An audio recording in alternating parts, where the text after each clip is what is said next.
encoding DNA, such as gene fragments as well as pseudogenes. And pseudogenes are former genes that have accumulated mutations over a long period of time, so they no longer produce functional proteins. And there's also a lot of repetitive DNA. So most intergenic DNA, however, is repetitive DNA, which consists of sequences that are present in multiple copies in the genome. So about 44% of the genome is made up of this DNA. And you can see in this graph, that's right here, the repetitive DNA. Question? Yeah, so if like 44% of our genome is repeated, can you have like a gene in more than one place? There are genes, I'll get into that. There's going to be genes that can, like fragments that can move, but I'll get into that. So about 3/4 of that 44% is made up of units called transposable elements and the sequences related to those. And so transposable elements, both prokaryotes and eukaryotes, have these stretches of DNA that can move from one location to another in the genome. And this is known as a transposable genetic element, or simply just the transposable elements.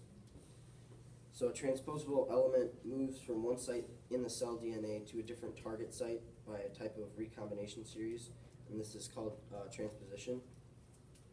And transposition is able to happen because the original DNA and then the new DNA site is brought together by an enzyme and other proteins, so that like the section can move.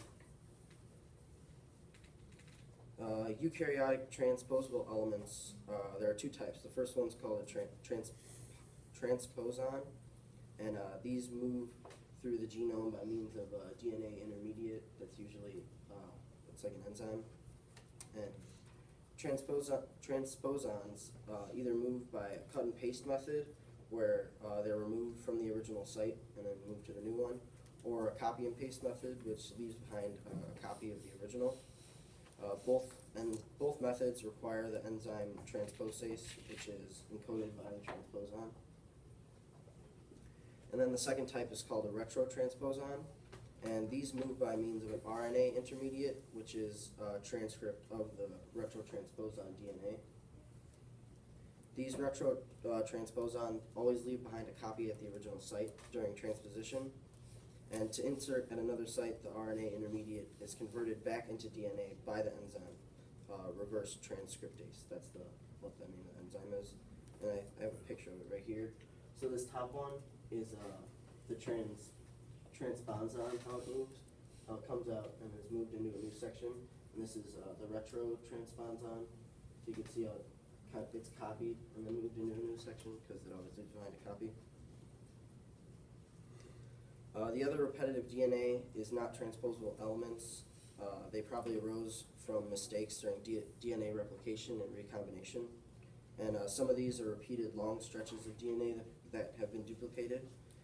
But contrary to that are the simple sequence DNA strands, and these are short tandemly repeated sequences. These short sequences that are repeated are known as short tandem repeat, or STR.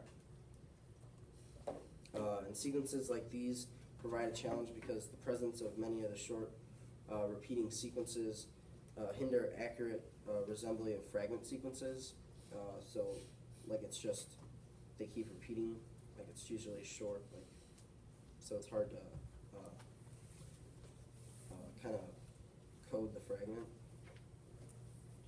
And the multi-gene families, these are multiple genes that can be either similar or identical that are clustered together. This contrasts the other DNA that is single-stranded, so they're unique.